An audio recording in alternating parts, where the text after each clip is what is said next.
Assalamualaikum warahmatullahi wabarakatuh. Perkenalkan, nama saya Umi Masruroh dari Prodi Akuntansi Universitas Siber Asia. Di sini saya akan menyampaikan hasil tugas ujian akhir semester saya untuk mata kuliah Manajemen Keuangan dengan dosen pengampunya adalah Ibu Cindy Claudia Putri, SAK, MAK, AK, dengan tugas presentasi yang berjudul Pengaruh Profitability, Capital Structure, and Dividend Policy terhadap nilai perusahaan perbankan. Latar belakangnya adalah perkembangan industri perbankan memiliki peran yang sangat penting dalam mendukung stabilitas dan pertumbuhan perekonomian suatu negara. Bank tidak hanya berfungsi sebagai lembaga intermediasi keuangan, tetapi juga sebagai indikator kesehatan sistem keuangan nasional.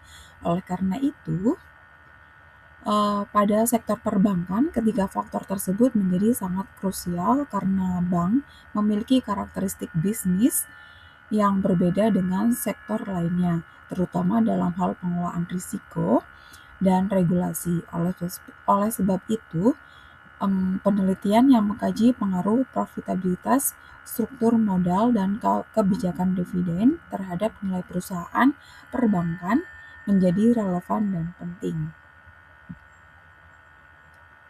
Gambaran umum penelitian.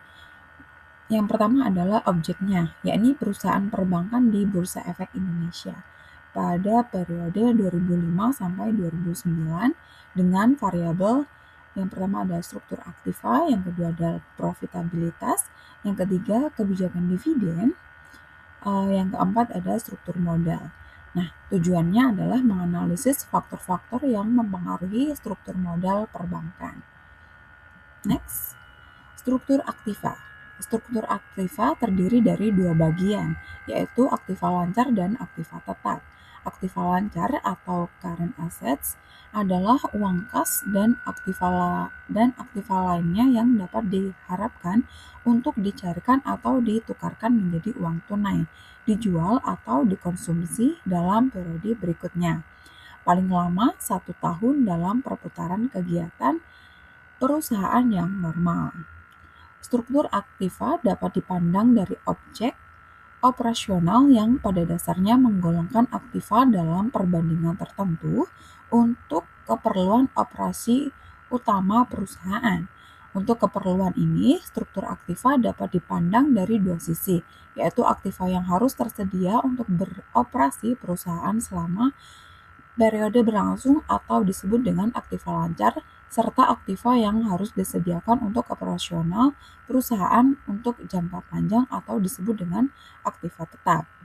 Struktur aktiva adalah perbandingan atau perimbangan antara aktiva lancar dan aktiva tetap dengan rumusan sebagai berikut. Struktur aktiva sama dengan total aktiva lancar dibagi dengan total aktiva tetap. Next, ada profitabilitas. Profitabilitas adalah kemampuan suatu bank untuk menghasilkan laba dengan menggunakan sumber-sumber yang dimiliki oleh perusahaan. Dalam penelitian ini, profitabilitas diukur dengan return on assets atau ROA. ROA adalah kemampuan perusahaan dengan menggunakan seluruh aktiva yang dimiliki untuk menghasilkan laba setelah pajak. Rasio ini digunakan untuk mengukur kemampuan manajemen bank dalam memperoleh keuntungan atau laba secara keseluruhan. Dapat dirumuskan dengan rumus sebagai berikut. ROA sama dengan laba setelah pajak dibagi total aktiva dikali 100%. Semakin besar ROA suatu bank, maka semakin besar pula tingkat keuntungan yang dicapai oleh bank tersebut, dan semakin baik pula posisi bank tersebut dari segi penggunaan aset. Dalam penelitian ini, ROA digunakan sebagai alat untuk mengukur profitabilitas perbankan.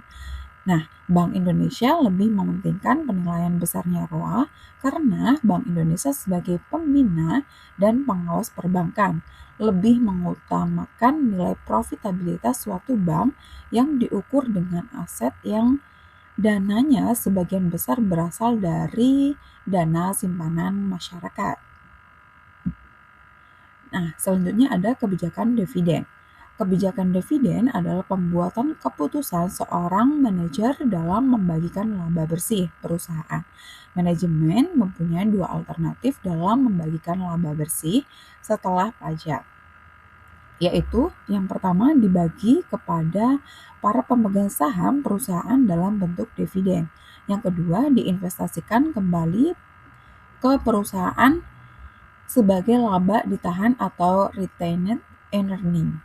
Di dalam penelitian ini, rasio yang digunakan untuk mengukur kebijakan dividen adalah dividen payout ratio, presentasi dari pendapatan yang akan dibayarkan kepada pemegang saham sebagai cash dividends disebut dividen payout ratio. Presentase dividen yang dibagi dari EAT, earning after tax, disebut dividen payout ratio atau DPR, dapat dirumuskan sebagai berikut. DPR sama dengan dividen per share atau dibagi earning per share. Yang selanjutnya ada struktur modal. Menurut Ikatan Akuntansi Indonesia, struktur modal adalah penentuan kebijakan struktur keuangan akan terkait dengan struktur modal. Struktur modal dalam perusahaan berkaitan erat dengan investasi, sehingga dalam hal ini akan menyangkut sumber dana yang akan digunakan untuk membiayai proyek investasi tersebut. Sumber dana tersebut pada dasarnya terdiri dari penerbitan saham atau equity financing, penerbitan obligasi atau debt financing, dan laba ditahan retained earning. Dalam penelitian ini, perhitungan menggunakan leverage yang proksikan dengan debt equity ratio atau DER. Sudana tahun 2009, debt equity ratio DER merupakan kemampuan perusahaan dalam membayar hutang dengan modal yang dimilikinya dan sangat berkaitan dengan penciptaan suatu struktur modal yang dapat mempengaruhi kebijakan pendanaan perusahaan yang tepat guna memaksimalkan nilai perusahaan.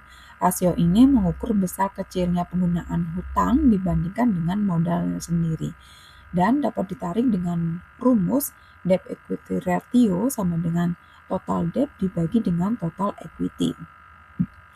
Next, selanjutnya adalah tujuan dari penelitian, yakni ada menganalisis pengaruh profitabilitas terhadap nilai perusahaan perbankan. Selanjutnya ada mengkaji pengaruh struktur modal terhadap nilai perusahaan perbankan dan menganalisis pengaruh kebijakan dividen terhadap nilai perusahaan perbankan, lalu mengetahui pengaruh profitabilitas struktur modal dan kebijakan dividen secara simultan terhadap nilai perusahaan perbankan, serta mengidentifikasi variabel yang memiliki pengaruh paling dominan terhadap nilai perusahaan perbankan.